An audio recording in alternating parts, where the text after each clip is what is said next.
I felt a kind of delight come over me. And I remembered me as the little children. And I thought to myself, with him, I can gain the enormous benefit suggested by the gospel. I can at this moment be as a little child. I have the chance. Oh, what a chance. What a chance. I felt like a child at that moment. I was freed to feel like a child. You know, each of us has a child within us. So you're officially in the wars. Oh, Jesus. Well, I was going to write to you, but, I thought, well, fuck it, it's Friday evening. We've spoken this time before, and I thought, well, you might be available, and of course, it's just a bit quicker. I've nothing, like what you said, what you wrote is clear, it's fair, it's inarguable, just in the comment. But what I took issue with is really to repeat a point back to you. You said several times, and I never quite agreed with you until exactly this point. And that is, there is absolutely no fucking point in you trying to talk. Because even here at the opening stages of a discussion, it's going nowhere. There's complete bad faith from this guy, Jeremy Vaeni. What a fucking idiot this guy is. And Strieber, there is complete bad faith. They're not reading the paper. They're not looking at it, not trying to take this item by item. This Nazi, anti-Semite stuff, I just had the thought before you logged on, you could fucking play with this. You could say, yeah, I am a Nazi. However, this is my consideration of the paper. My politics don't impinge on my capacity for literary analysis, I don't think. But, then even that snotty remark, well, I don't mean to be elitist here, but Jesus, who the fuck are you to question the great man? This is ridiculous. Yeah. Well, I've had very small interactions with him in the past, as you know, since the whole censorship bullshit came out, and every minor interaction I had always pointed in the same direction. It was that it's just useless. It's useless to try to communicate with the person. And the paper's been out for 2 months now, and I certainly didn't rush to present it to Strieber to get his bullshit spin on it. This journal entry that he wrote. I mean, the comment is just gold. I know exactly who he is, and he's a Nazi and mentally ill. He's been he received treatment for mental illness, and anti-Semite. Yeah, paranoiac. I like that one. Clearly, he knows exactly who I am. Yeah, paranoia. Yeah, it's got you. I like too. I also like the style. He pulled it off. He does it. He does a good fucking parody of himself. He even I don't know how you describe the grammar, but understand. I know. Yeah. Listen up. Well, the thing, as you mentioned in your email there, the fact that he knows everything. He's all fucking knowing. When I sent a copy of The Key to this biblical scholar who is now a reformed atheist, but anyway, the guy has a pretty credible mind and is mentally flexible, and I sent him a copy of The Key without any of the intro or afterward, any extra bullshit, just the conversation. Didn't tell him what book it was from, didn't tell him who wrote it. And I wanted him to tell me what all the Bible references were, because I have always avoided the Bible and I wouldn't be able to spot them. Well, one thing he said when he replied to me that I didn't quite absorb at the time. It didn't quite register with me. Or he used the phrase know-it-all. Now, whether, you think the key is pure fiction or not, it's not exact. It was at least never my impression that it would never occur to me to use that phrase in connection with it. But now, and now I can see how you would, because this is what Strieber does. He has the omniscient position where he can authoritatively just give little opinions on things, and he knows. He's absolutely convinced he fucking knows. He knows everything. And so both of the comments that he left are to the same thing. Each one of them in some way is a reflection of how he knows something. He either knows the identity of the author, or he knows that, the author's motivation is such and such. Completely full of shit. Yeah, even, that marries with Strieber's own report of the Master of the Key, his delivery. He describes it as authoritative. He spoke with authority. He didn't hum and haw. You know what I'm talking about. He doesn't make this play. He doesn't sort of pause and consider. It's just like he's asked a question, boom, he's got the answer. And it's delivered in this sort of breathless rapidity and certainty. So yeah, well, I mean, everything you need to know is there, and in the way he describes it, he basically says that the Master of the Key speaks at the speed of thought. And the Master of the Key had access to his mind, and he had access to the Master of the Key's mind. How many ways can you say that it's in my mind? All these strange physical descriptions, of something that they're all subtly speaking to a purely internal mental thing that never happened, a mental event, But if I can go ahead. If I can just ask you about the biblical scholar, what was his overall take? Like, how did he react to it? What did he think? Well, he's not sympathetic to the UFO subject in any way. And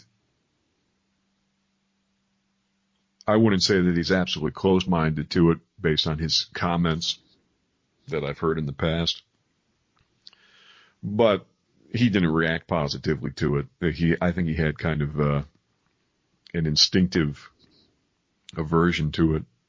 But at the same time, so most of what he said, he just gave a few brief, observations about it, like his reaction, which wasn't useful except for that know-it-all part. Because anybody with any kind of intellectual background or experience would catch on that what is this conversation really? It's somebody who's giving as compact and dense as possible explanations for everything under the sun. In one sense, that's all the conversation is, if you look at it from a certain angle. Yeah. It's just one guy who's just delivering matter-of-factly the truth about everything. So, I mean, there's Strieber the know-it-all. And then when you look at, as we've discussed in the past, you look at the blue book that he dreamed about, the exact same pattern, super condense historical information about this period, that period, blah, blah, blah. But isn't it remarkable, for as much as these guys bellyache and moan about the UFO world being a ghetto and how they're the victims of, unjust dismissal, they are the problem. They are the reasons why the UFO subject is in a ghetto. Look at this. I mean, just look at it.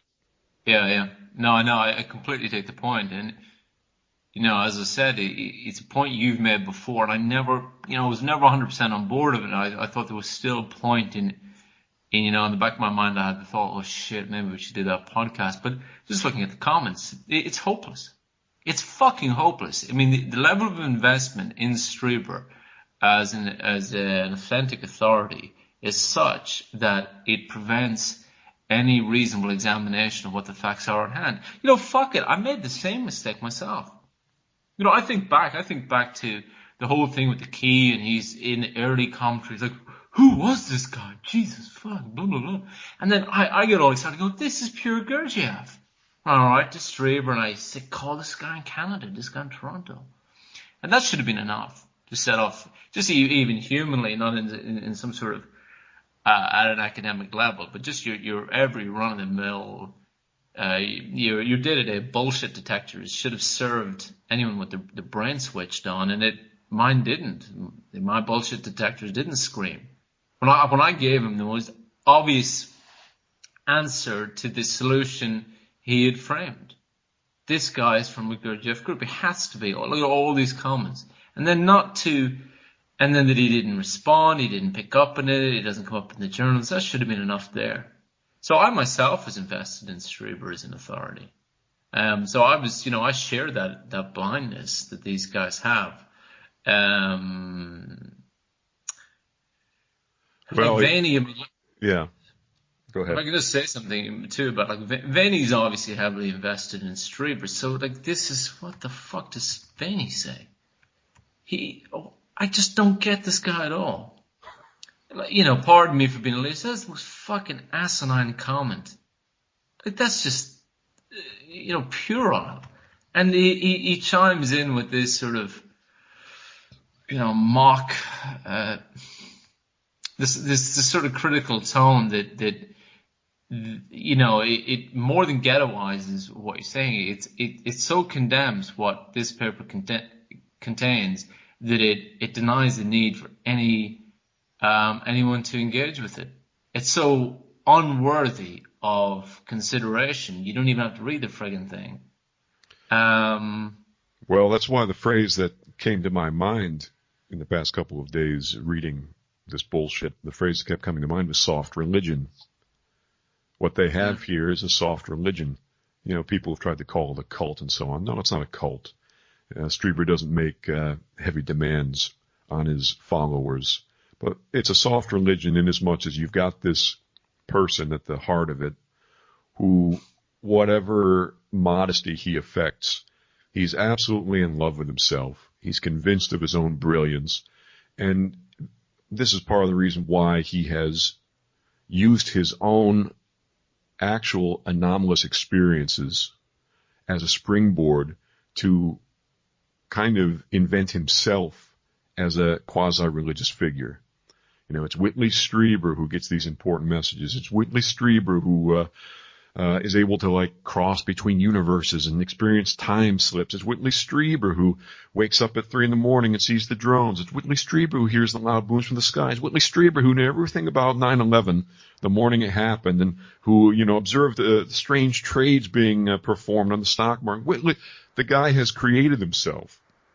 His more than that, mythos.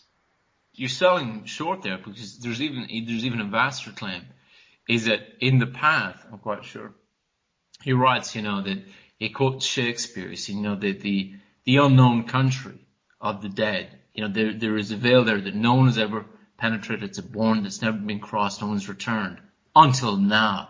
This is a guy who's got a fucking direct line into the unknown country.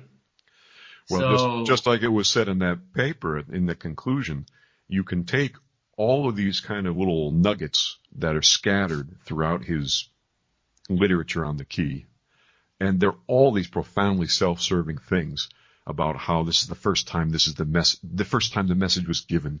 Oh, it's one system in three. It's the first time you've heard this. Oh, again and again.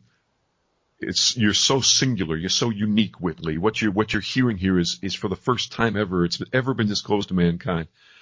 And he mentions these things. He'll say them, but then pass over them in silence. And that silence is the same silence that you received when you wrote him and good-naturedly said, well, hold on a minute. I think I can help you. So much of this sounds like Gurdjieff. I bet this guy in Toronto was a part of the work, for example, or knowledgeable about it, whatever. You get silence. It's like this living blind spot when you get that silence from Strieber, even in relation to his own work. It occurred to me, another thought that crossed my mind is that Whitley Strieber is profoundly unaware of his own work. I mean, think about that. Most writers, most intellectuals, because of their natural vanity, are supremely aware of the content of their own work. But it's as if Strieber has no familiarity at all with what he's written. And I think I can explain that is because the author in Whitley Strieber's being is a separate identity. Because he invests the identity of that author in his own writing, but that author itself is a fictional construct. Give an example. He writes The Path. Central to The Path is his own account of inventing delay, or delay being shared with him. And then he shows it to some people in the work and asks them to go out and experiment with it. And then he had a mission which would last 20 years. This is total bullshit. But he constructs this idea of himself and the path. And then if you do that, if it's based on lies, well then, it's not potent in your memory. It's just so much more imagination and bullshit. Well, yeah, and this goes down to the fact that imagination is a qualitatively different mode of experience, a different mode of cognition. You know, you're much more free-floating. You're not as tied down as you are when you're just engaged in pure thinking. And so this is, whenever you see these very different relationships to like a given event or a given fact in him, very different stories about how something happened or why it happened, that's one clue that you're in the realm of imagination. You mentioned The Path. Well, you know, look at the stories that he's told about how he became acquainted with the tarot. In Communion, it was because he was researching a novel. In The Path, it was because the master of the key told it to him. You know, when he was walking literally from one room to the next, in between, he was magically transported. He's only got fragmentary memories now, but somehow he was introduced to the particular way to lay the cards or whatever. But as it is suggested in that paper, the fact that he uses the phrase philosophical machine in Communion when he's talking about the tarot means that he had read Ouspensky, who himself used a phrase coming from Raymond Lully long before. And Ouspensky was the one who was all over the tarot, and Ouspensky was the one who favored the tarot of Marseille. So Strieber's telling he's spinning like a personal fantasy, even about factual details of his life, that if you're a casual reader, you would never imagine somebody would make up, because why would you? Why would you feel the need? Yeah, well, you know, I mean, if anyone doubted that point, you know, I think what is such a powerful demonstration of that are the competing descriptions of that experience with Louis Steinberg. What's the guy's name? The guy, his group leader in New York, who disappears at the funeral. Oh, Joseph Stein. Joseph Stein, you're right. I think that was the name. Yeah. Yeah. Yeah. You know, it goes in one account. It's magic. This is, you know, magical stuff. The guy like fucking renders himself invisible and then appears. And then you read another account where it's just Strieber's attention wandered and the guy just walked around him. You know, and you're just left with radically different impressions. And because it's the written word, well, you know, it's deliberate. It's crafted. It's quite incredible.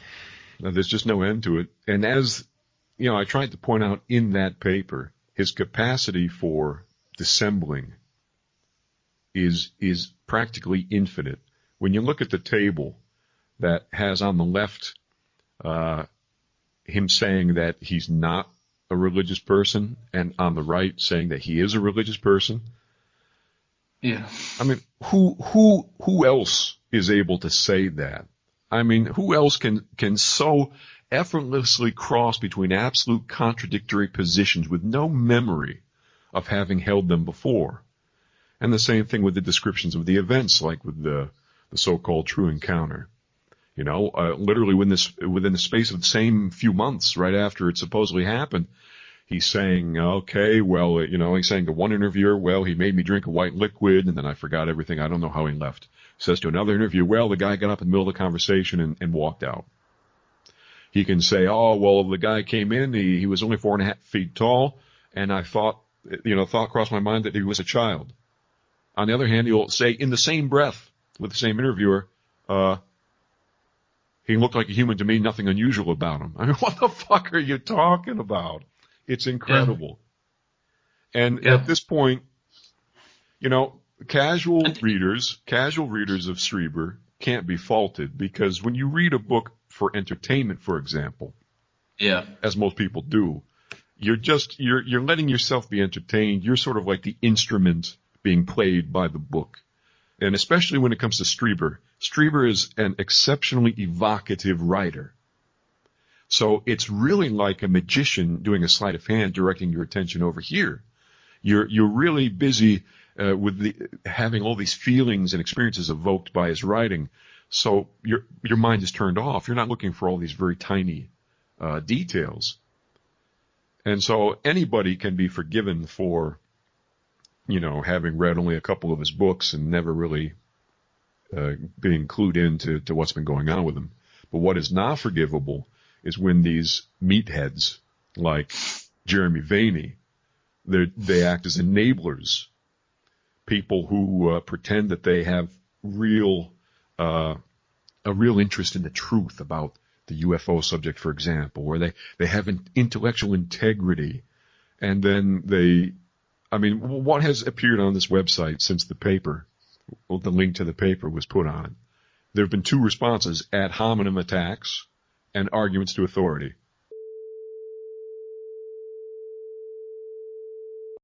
It's one thing if you have a very unusual experience that you can't process and certain details are hazy and so on. Okay, then say so. But to simultaneously say and to thereafter maintain that it was a straightforward meeting, which I think is a phrase he used at one point, perfectly ordinary conversation, to insist simultaneously that it was absolutely run-of-the-mill, the physical aspects of it, is bullshit. And then, you look at this latest journal entry, and the bullshit is it's incredible. I'm trying to find it here on this point. He says something along the lines of, well, I've never said that I knew for sure the origin of these ideas. The fuck you did. I've got 3 different quotes from him. One says the transcription's 80 to 90% accurate in one interview. Another interview, he ups it. He says, well, it's easily 90% accurate. Then, in the question and answer part of the website for the Key, the book, the commercial website, somebody writes in and asks about it, and he goes to 100%. He basically says, well, I can today still remember perfectly conversations I had 20, 30 years ago, and therefore I think the transcription is probably verbatim. Verbatim means 1-to-1, 100%. Word spoken, word written. From a page of squiggles, disjointed notes, less than a page probably, written 2 years later. But see, he's even bullshitting in this journal. And he's returning to this. So he just reworks everything. There's no obligation, apparently, for him to be consistent or coherent in any way. And, you got people in the comments, his devoted fans, who they're just puppets. They just repeat whatever the fucking great man says, and then they're like little puppy dogs. Actually, every one of these comments that you see, apart from Vaeni, the defender of the faith, that asshole, but every one of the comments from the fans is always like a little puppy dog coming up that wants to be patted on the head. Oh, I loved your book, Whitley. Oh, I love it. And the next one says, no, I loved it more. And you're fucking kidding me.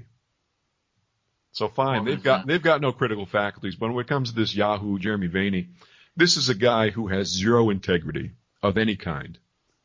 He first appeared on the scene and he picked a fight with another podcast and went after them for their lack of integrity. He's the UFO jihadi, this guy. He's a big fucking moron. You know, there are problems with retrieved memories from hypnosis when the hypnotist asks leading questions, for example. According to Jeremy Vaeni, if it's hypnosis, it's 100% bullshit. It's all crap. Throw it all out. Baby with the bathwater. Bud Hopkins had one case, Linda Corteil, that looks like she may have been hoaxing, perhaps in conjunction with real experiences, or perhaps completely a hoax. Jeremy Vaeni says, therefore, Bud Hopkins, throw out all of it. All of his fucking work. He's done. Throw him out. He went on a jihad against this David Jacobs creep, who is a professor who in his 70s, as you probably know, he had some mentally ill girl and was asking for her panties to be sent to him. Okay, fine. So throw out all of his work, too. I'm not so concerned about that. But you see the point. This guy is happy to go scorched earth whenever it suits him, whenever it fits his own little ideological agenda about the UFO subject.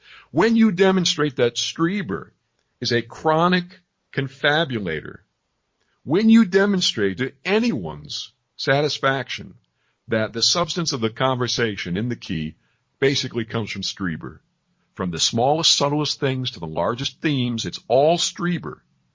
When you show that Strieber was unable to give a consistent, sensible account of what actually happened in the encounter immediately afterward, when you can point out that the whole censorship saga was bullshit, that Strieber is hopelessly confused in every possible way, what's Jeremy Vaeni's response? Well, he's going to suck Strieber's dick because he's his benefactor. Jeremy Vaeni has got his own little podcast under the umbrella of Unknown Country. So where's his fucking integrity? None, of course. Why would there be? And then what's the response in the comments? First to, really to attack the author of the paper. Who is this guy? What's his real identity? Whitley Strieber is a New York Times best-selling author. He doesn't have to answer these type of questions. Well, there's your integrity for you. So. Yeah, I know. So what do you do? What do you do? I thought I was surprised you actually even you wrote at such length, and I think you did write with some tact. You didn't put the frickin' boot in. You wrote in a mannerly way almost. And Jesus, I thought, what a waste of your time, And I think Strieber's going to respond again. You can't let this one slide. I think you're in the ring with him. I think he will. I thought I was going to say to you that what you should do is your response should be on that webpage, as a postscript to the paper, and just to say, well, this just reinforces my conclusions, and then just drop those links on the half dozen fora that people actually look at about this subject. And if that were happening, if you were just doing that, not engaging on Unknown Country, Strieber would respond because it would just get across. People would just pick up on it. But Strieber himself, even within the ghetto, he's in a ghetto all of his own. You look at the likes of Project Camelot and Project Avalon and these sort of groups. They don't touch Strieber. They don't touch Strieber at all. Stephen Greer, no fucking way, doesn't go near him. So there would be, I think, sympathetic audiences there. In other parts of the ghetto within the ghetto, ghettos within the ghetto. Well, I don't know. I mean, it's obviously you decide what's best, but I just thought it a very brave, albeit futile effort of yours to try and intelligently engage. I think Strieber will have another crack. He'll use his box here, and there'll be another journal entry. He'll do an interview with Vaeni, bitching about fucking Nazis and anti-Semites.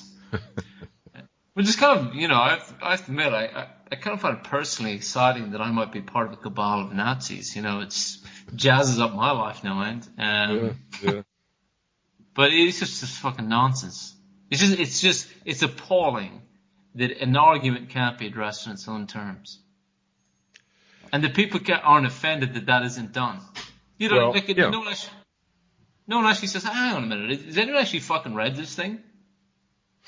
No, why would they? But it's a beautiful thing for the true colors of these people to finally be shown. Because these people have sung their own song for years about how the UFO issue, contact, and so on. People just, why don't you give it a fair hearing? Look, I've got the evidence. We're just shut out from the mainstream. They're in denial. Strieber himself has philosophized about it, psychologized it to no end about, the denial and the spiritual dimensions of it. They can't face the facts. Well, here is a paper. Somebody spent the time to, in an even-handed way, look at the issues surrounding the key, and then to ask the question, what are the implications of all this for how we should view Strieber's work as a whole? Somebody spent the fucking time to untangle the infinite confusion of Whitley Strieber, which, again, it's a subject nobody fucking cares about. I used to, in the past, feel wounded, just like I'm sure all of Strieber's fans have at some point or other, the fact that his work doesn't get more traction. I've recommended books of his to people. I was a fan just like everybody else. But now, especially most recently, I'm thrilled to death that his work is not getting any more play than it is. Because more people could be fooled by him and become a part of the problem. And to go back to an earlier point, shudder to the thought that in the event of disclosure and approach to disclosure, Strieber's elevated out of the ghetto as some sort of authoritative voice. Sure. He's got that fucking book on the shelf, he claims, that he'll print off in the event of disclosure. You don't need that fucking asshole. Like the thing is, you go all mystical. Good and evil, blah blah blah. He'd be painting in these great colors. That it's this mock intellectualism based on some sort of attempted, mastery of the ambiguity of the phenomena, according to him. But unfortunately, in that sort of situation, if you sort of generate ambiguities demand caution, and cautious responses could be, defensive or aggressive. Do you know what I mean? Well, sure. Yeah, I just think there's something so fucking corrupt and rotten about that. It's just another corrupt voice that I think just needs to be pulled down. Yeah, well, I agree with you. Fear that it could gain prominence. I'm in full agreement, and what's the issue here? It's not whether UFOs are real or they're not real, whether people have real experiences or not. It's one person's bullshit. One person who's never been called out on his bullshit. I tried to make the point in the paper. You've got this nutty debate between the UFO people and the skeptics. It's a totally superficial, cartoonish debate where, sure, the debunkers and skeptics reject it out of hand for psychological reasons, to be sure. And then you've got your true believers inside the subject. So there's not a lot of middle of the way work where you say, okay, I think that certainly UFOs are real. They're seen, they're recorded on radar. I think contact is probably happening. Why? Because there are many people who, to me, they don't sound like they're lying. They don't sound like they're hallucinating. So I'm right there with them. But having had some experience with reading texts closely, I decided to use these tools, such as they are, to examine Strieber's work as if it's the work of any other intellectual. It could be anybody. You can take anybody who, let's say, has written a memoir or written a series of memoirs. And if you really gain a familiarity with that person's work, you study the text closely, just like any good biographer, you would go through and say, okay, I'm calling bullshit on this, I'm calling bullshit on that. Here, he's not being honest with himself. Here, she's exaggerating. When you have enough of a grasp of somebody's work, you can kind of hold the work up to that kind of light and be able to say useful and truthful things about it. Nobody's done that with Strieber's work. It's always been the polarized extremes. The only academic work that's ever been done on Strieber consists of a couple of, sociology papers, like somebody decides to go to a Dreamland festival almost as a cultural anthropologist to study them, quote unquote. So you get that kind of arm's length, I'm not going to get involved in the nitty gritty of it, academic survey. Then you've got Kreipel, who doesn't do a critical analysis of Strieber's work. He just kind of examines the themes, fits the themes into his own interpretation of all these things involving other authors and religious experience. But he's never gone in there and done the critical analysis of Strieber's works that's necessary. So nobody's done it. So you do it. You take the time to fucking do it. And what do you get? Immediately, you're a neo-Nazi, anti-Semite who's been treated for mental illness. And how dare you question the great New York Times best-selling Whitley Strieber with your little PDF. Yeah, I know. And then you had the whole thing, well, should I even open the PDF? Yeah. Should I even open it? After other people have already opened it, claim to have read it. One crank on the forum in less than 4 hours claimed that she had read the paper. Really? Over 300 pages of dense writing. And he read it. And then he's going to say after she's already claimed to have opened it, well, geez, maybe I shouldn't open it because it's got a virus. Ugh. I know. Yeah. So it'll be interesting to see what happens next, at least.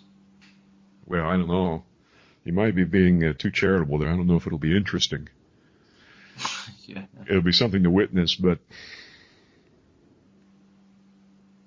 just look at the journal. Just look at the journal. It's a construction of bullshit.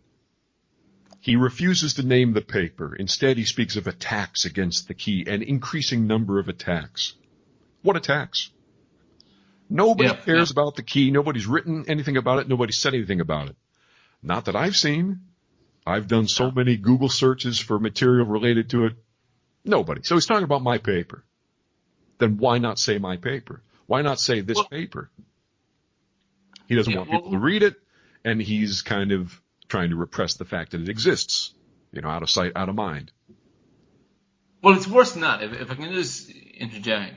He pulls a trope from what is mainstream American political discourse, in that he immediately tries to put you outside the bounds of possible civilized engagement by, in the second sentence, tying you to the Holocaust and Holocaust denial. There seems to come mostly from people who are troubled by two things. First, they blames the Holocaust for the fact we were trapped on Earth. Just this Holocaust and denial and blame. I think in his mind, not necessarily consciously, but this is just a way of putting you outside the bounds of intelligent discourse. Like that raising thing with the Holocaust. And what's important about that point is, who the fuck ever has taken issue with this? Well, in fact, this kooky radio host was the only person who had any reaction at all to the key when it came out. He had previously interviewed Strieber, this Jeff Rentz character. And as far as I've been able to tell, I've never listened to his show to an extent, whatever, but he apparently is always harping on the Jews, and he's definitely anti-Israel. He had a big response, a negative response, to that point in the key, in the conversation where the master of the key, quote unquote, claims that the Jews had the most intellectually strong genes of the human population or whatever. Yeah. So nearly 20 years ago, somebody who was arguably an anti-Semite got pissed off at the book. Now he conflates the two for exactly the reason that you just said. Isn't it amazing? People who have been themselves excluded, banished, and lament and gnash their teeth and rend their clothes at this fact daily, how they're outcasts and how unfair and undeserved it is. The very first fucking gesture he performs is to try that. So he doesn't name me, he doesn't name the paper, but he confuses it all together with some anti-Semitic reaction to the book nearly 20 years ago. But what's he actually talking about? He's talking about the paper, because in the second paragraph, the technique used in these attacks is to point out the similarity between my previous work and some of the statements in the book, thus by extension discrediting statements like those above as being just my opinion and therefore lacking the imprimatur of the mysterious. The amount of bullshit in that is extraordinary. Clearly he's talking about the paper. The Jeff Renz people never said, well, this is just your previous work cooked up a new way. No. So he's talking about the paper. Secondly, the similarity between the previous work and some of the statements in the book. This is the convenient way to minimize it, because I'm not talking about broad similarity. I'm talking about verbatim. Again and again and again. Yeah. Verbatim. And that's the other thing that strikes me is that from what I've read of what you've written, this paper is easily among the most accessible material you've produced. Like, it's not hard to read. The argument isn't like, fuck, what's the guy saying here?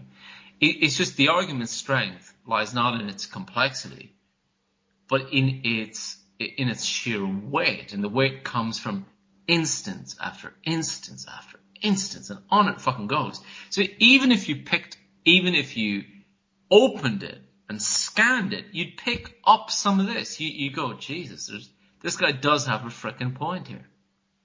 But that doesn't happen. Well, I would hope that that's the case, that the reaction that you describe, having read it, is the reaction that other people have as well.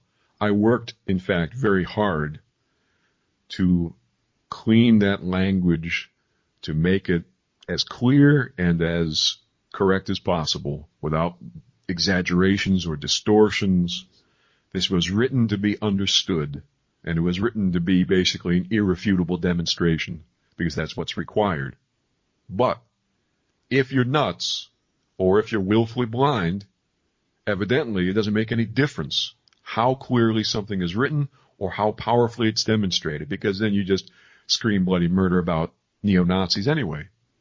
I'm just looking at this next paragraph, and look at this. The first sentence of the third paragraph says, quote, the fact that there is much in the key that is reflected in my previous work is true enough, and nothing I have ever tried to hide. Yeah. Lie. Number one, he has never said anywhere that there is much in the key reflected in his previous work. I've studied his fucking work. He's never said anything like that before. And number two, on the other hand, he's gone out of his way to root the content of this conversation in the so-called true encounter. He's described the master of the key's physical appearance, of course 20 different ways, but that's okay.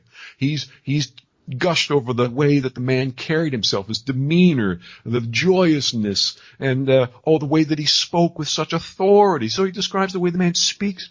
He goes on and on and on at length about his own personal reaction, being in the presence of the master of the key, and how at different times, he felt like he was a 9-year-old on the edge of the bed, and another time it brought back memories of this and that. So he's gone on and on and on about the event surrounding this so-called conversation. Yep. And he has always cited that true encounter as the reason for saying that this book is not just my own bullshit. From the beginning, it's been that way. It's not like he just printed this conversation without any of the other mythology about the Toronto encounter, the master of the key, none of that. It's not as if he just printed the conversation without comment and gave it to his readers. so that years later he could say, well, clearly there's a lot of my previous work in The Key. I've never denied it. Bullshit. You deny it every single time you appeal to the reality of this true encounter. And I'm sorry, if you smuggle into your text here and there little caveats like, well, geez, sometimes I think it was a dream, but I'm not quite sure. Or, geez, I have a problem with imagination sometimes, just to cover your ass. And then you spend the other 85% of your text militantly advocating for its reality and the power of the messages and blah, blah, blah. No, you can't have it both ways. That's precisely what he does in almost every book, practically. He simultaneously advocates contrary positions as a way to cover his own fucking ass. So if you hit him on one, he falls back and he says, oh, geez, I was saying this other all along. Now, you've got it in this journal. I've always said that there's much in The Key that comes from my previous work. Okay, let's suppose that's true. Let's take him exactly at his word in this latest journal that there is much in The Key that's reflected in this previous work. Well, then, what does that mean for the true encounter? Are people so blind? If this man who appears at his hotel room door is another person, an independent human being, that person is going to have his own ideas, his own attitude, his own perspective, his own phraseology, his own idiosyncrasies. They're going to be different from Whitley Strieber's. This guy is so fucking confused. He can say shit like this and deliver it with like emotive force and smuggle it, again, he composes this bullshit defense. And because of the way he says it, the way he poses everything, the obvious implications are practically pushed out the door. How is it possible, if there's much in The Key that's quote-unquote reflected in his previous work, that the true encounter, as he's described it, was real? I mean, if I go visit William Faulkner in the middle of the night and I give him some long monologue discourse, am I going to sound exactly like William Faulkner and use his own phrases and use his own personal concepts and his own interpretations of things? No. So, yet at the same time, you can simultaneously claim that the transcription of the conversation is a transcription and it's at least 80 or 90 or even 100% accurate. No problem. There has to be a contempt for his readers and his fans. There has to be. And the same with this bonehead Jeremy Vaeni. These prima donnas, we're such righteous crusaders in this cause. The fact that they can just spill so much bullshit, whether it's Strieber in his work or it's somebody like Vaeni with the character attacks and not bothering to address anything in the paper, it's got to reflect an absolute contempt at bottom for these stupid puppy dog fans who log in, who pay Whitley their $5.99 a month or whatever, who will lap up anything. Just recall in 2011, back when I had the unfortunate pleasure to discover that there were fucking differences between the two books and brought it to Strieber's attention. He came out with his crazy paranoid hysteria. Again, the guy wants to call me paranoid. Whitley Strieber, who, when in a chat, an online chat, a reader complained of the number of typos in one of his books, Strieber responded that it was probably sabotaged by the publisher because everybody wants to sabotage his work. Okay, I'm a paranoid person, though. But, so what does Strieber do? He goes on and he says, my book was altered by sinister forces and in a really devious way so that I wouldn't pick up on it. Really? Okay, and Strieber says what? Well, maybe it was done by the email, or maybe it was done at my house. In fact, I've now found proof sheets. There was somebody else crossing stuff out and writing stuff in. Whose handwriting was it in, Whitley? Well, we've got silence again because it's not an important question to him, because all he's doing is telling a story. But anyway, the instant he came out and said that the first copy of The Key was altered by sinister forces, every one of his obedient idiot fans got on there. Yeah, Whitley. Yeah. I remember. I never really felt comfortable with that first copy of The Key. Oh, he sounded much more dark in comparison to the new one. I always knew. You had a whole bunch of people saying that kind of shit. Yeah. So it's a bubble, and it's the worst kind of bubble. And these morons. I mean, I'll give credit to the people like the Project Camelot and the Stephen Greer and these yahoos. They at least are not affecting some sort of great intellectual integrity. They're just deluded. But when you've got mugs like Strieber and Jeremy Vaeni pretending that they're the guardians of the UFO discourse and that they need to weed out the bullshit and we need to, describe these things with the proper nuance and the ambiguity that the events have, these assholes can be judged by the reaction to the paper. They're pretending that they're better than everybody else, that they're smarter, more intelligent, more responsible, more ethical. And what do you get? You get the exact same bullshit you get anywhere else, anytime you threaten somebody's little emotional paradise, and worse. You write a paper that's a very methodical, patient, non-hysterical analysis of Strieber's work, not a debunking piece, not a Jason Horsley, Aeolus Kephis, breathless hysteria, oh, trauma, child molestation, crazy. None of that. Just, here's Strieber's quote, here's his next quote, here's what this says, here's what this said 2 years before. What do you get? Anti-Semite, neo-Nazi, treated for mental illness, and I know exactly who he is. Well, I want to say this, too. If Strieber knows exactly who I am, and Jeremy Vaeni's asking who the fuck this character is, why doesn't Vaeni just ask Strieber? If there's any curiosity about who wrote the paper, for example. So it's just madness in every direction. Yeah. I like that trinity of racists, neo-Nazis, and anti-Semites. Oh, my God. Like those three distinct groups formed a coalition just for this. This pseudonym. First off, I love it. This has happened in other venues with other crazy conspiracy clubs that I've tried to knock down the door into. They always come up with this shit. Oh, why don't you use your real name? Oh, you coward. Well, let's see. I write a paper, and the immediate response is that I am publicly called under my writing name a anti-Semitic, neo-Nazi nutcase. I can't imagine why you wouldn't want to use your real name online when you're dealing with groups of lunatics like these people. Can't imagine. But this name I adopted in high school as one of many writing names. Something about the name stuck. It was not chosen because it was the name of a World War II Nazi diplomat in Poland. All right, let's stop there. There weren't Nazi diplomats in Poland. Poland was under Nazi control. You don't send diplomats to areas under military control. Well, that may be a very good point. I didn't think of that.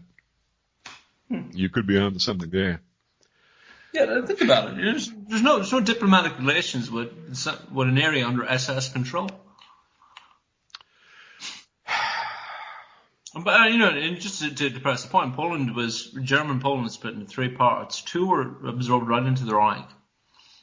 Government General, that was the designation for Central Poland. That was the dumping ground for Europe's Jews. That was under SS control. So, it's just bollocks. I mean, it just struck me as bollocks. It's the name of the Nazi diplomat, and fucking people would never go. You see, no one reads that and goes, I never fucking heard of a Heinrich Moltke, Nazi diplomat. And check it. Does this fucking even exist? Where did he pull this from? No, I don't know. I've never encountered that. No, I doubt it. There's not going to be anything here. He just says shit, There are a variety of figures in German history with the same last name, but I'm not aware of any with the complete name. But yeah, he just makes up bullshit. Doesn't matter. Yeah.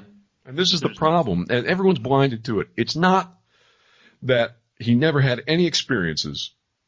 Again, it's not this, Republican, Democrat, conservative, liberal, black and white bullshit debate between it's all false and it's all true. No, look at the work as it exists in detail, not as entertainment, in detail. And what do you find? Strieber is a serial confabulator. And another thing that bothers me is that when you do an analysis of the conversation in The Key, because of the nature of the text, the conversation is not a list of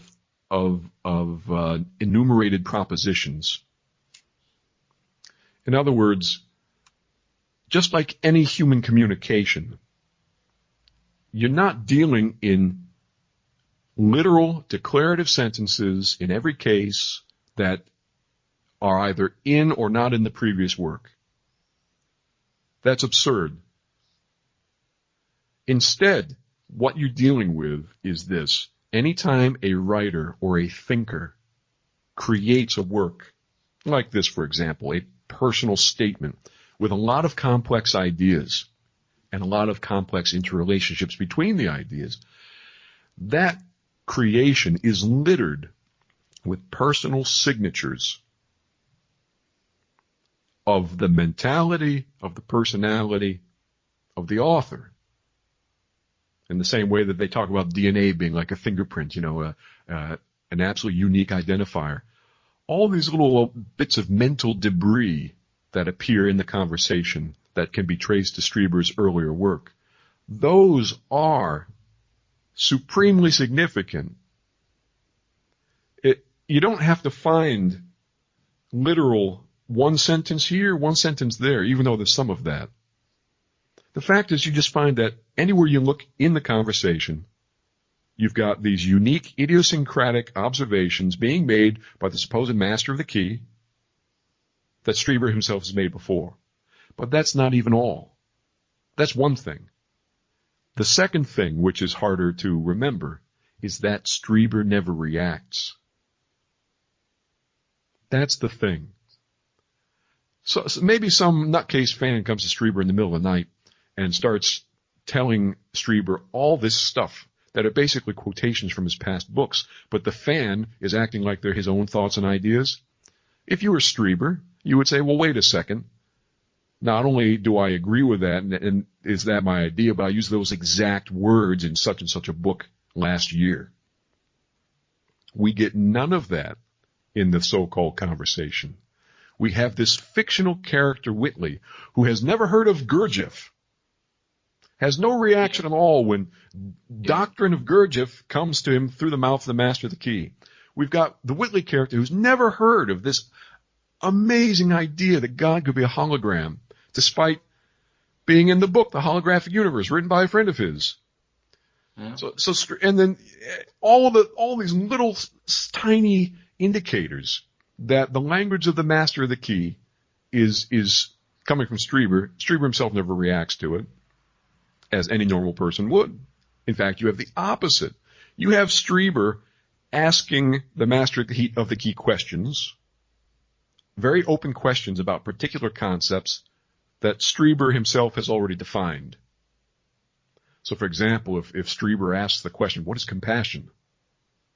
Well, Strieber has asked that question in his previous books many times, and he's given definitions for it. And in the key, you will find that the answer the master of the key gives is Strieber's previous answer practically verbatim. You're not going to have a reaction to that. You're not going to be like, wait a minute, what the fuck? This guy is kind of like quoting my own stuff at me. I'm not getting new material. I'm not getting new answers. That this guy might be some sort of nutcase fan. No, there's none of that. Strieber reacts as if he's never heard any of this shit before. Why? Because it's a drama. It's a fiction. The Whitley character is fictional. The master of the key is Strieber, perfecting his own doctrine at that point in time. And that's it. Yeah. Well, I have the thought it's morbid, but Whitley Strieber is in his 70s. There's not much more this is going to go on. Well, I kind of tried to get to that point too. I agree with you. I don't see him coming out with any new major landmark works. He'll continue to write, of course, because he needs to make a buck, but I don't think there's going to be any kind of career-defining material coming out of him. And that's just as well. Because what are you going to get? More of the same, but more intransigent. Yeah. You're going to get he's hinted at the title of his next book, saying it would be called The Soul in the Afterlife. Well, after you demonstrate that you're basically full of shit, and that all your theories about, the soul and the afterlife come from Gurdjieff and your own Catholicism and so on, what authority do you have to tell us anything about the soul in the afterlife? You supposedly channel your wife's words, your poor dead wife, and now she is basically a full-blown legit Gurdjieffian in the Whitley Strieber mold, talking about the body, the problem of attention. Geez, how can I distinguish between imagination and not? So she's now like a really wonderfully similar version of Whitley Strieber. And I even think I heard Strieber say at one point, I was going to write it down, but it was just too brutal. I think he said something like in passing in an interview or on Dreamland or something. He said something like, not only is Anne telling him things, but she seems more intelligent now, too.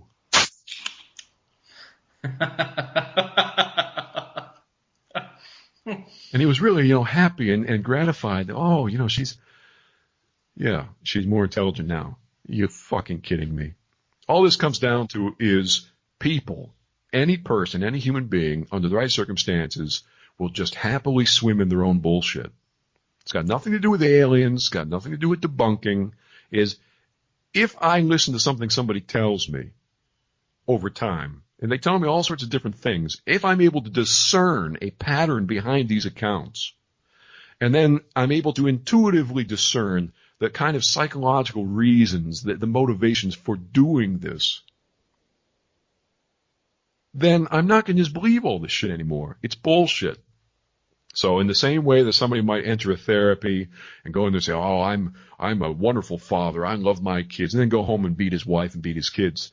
They're selling you their own bullshit. Whitley Strieber is just going down this road of immensely more arcane and complex and whack out bullshit.